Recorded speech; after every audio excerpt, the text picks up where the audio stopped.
नमस्कार दोस्तों, मैं अवधेश कुमार आज फिर से हाजिर हूँ आरआरबी ग्रुप डी के बहुत ही महत्वपूर्ण जीके लेकर। यह जीके है हमारा रेलवे ग्रुप डी 2025 का बहुत ही महत्वपूर्ण जीके है, ये हमें ध्यान देना है। तो चलिए हम शुरू करते हैं। पहला जो जीके का क्वेश्चन है हमारा, पहला है भारत का प्रवेश द्वार किस राज्य को कहते हैं, यानी भारत का जो प्रवेश द्वार है किस राज्य को कहते हैं, ये आपको ध्यान देना है। तो जो भारत का प्रवेश द्वार है वो हमें मुंबई को कहते हैं। किसको कहते हैं? मुंबई को कहते हैं। मुंबई को क्यों कहते हैं? क्योंकि ब्रिटिश सरकार में, किस सरकार में? ब्रिटिश सरकार में ये जो मुंबई था प्रमुख बंदरगाह था, समुद्री यात्राएं आती थी, यानी कि भारत आने के लिए यही एक प्रमुख रास्ता था, इसलिए भारत का प्रवेश द्वार मुंबई को कहा जाता है।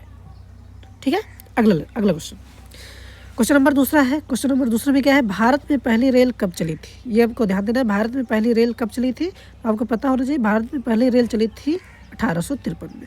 पहली रेल चली थी 1853 में, सबसे प्रथम रेल 1853 में चली थी। चलो देखिए, इसके बाद तीसरा क्वेश्चन जो हमारा है उसमें लिखा है रेलवे प्लेटफार्म की ऊंचाई कितनी होती है। तो आपको पता होना चाहिए रेलवे प्लेटफार्म की ऊंचाई वैसे तो देखा जाए तो 900 मिलीमीटर होती है। 900 मिलीमीटर होती है। अगर उसे मीटर में कन्वर्ट करें तो 0.9 मीटर आ जाएगा, यानी 0.9 मीटर हमारा आ जाएगा। तो रेलवे प्लेटफार्म की ऊंचाई कितनी होती है? 0.9 मीटर होती है। इतना ध्यान देना है आपको। अगला, इसमें लिखा है भारतीय रेलवे का मुख्यालय कहाँ है। तो आपको पता होना चाहिए भारतीय रेलवे का मुख्यालय कहाँ है। तो भारतीय रेलवे का मुख्यालय है नई दिल्ली। नई दिल्ली सभी चीज़ों का मुख्यालय है। ये भारतीय रेलवे का मुख्यालय कहाँ पर है? तो आपको आंसर करना है नई दिल्ली।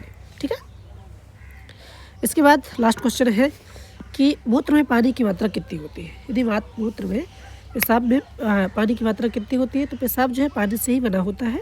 तो यहाँ पर सबसे प्रथम हो जाए 95%, यानी कि 91 से लगा करके 96 या 95% तक होता है पानी की मात्रा, क्योंकि मूत्र पानी से ही बना होता है। वीडियो अगर पसंद आए तो लाइक करो, कमेंट करो, साथ ही साथ सब्सक्राइब करो। Thank you all.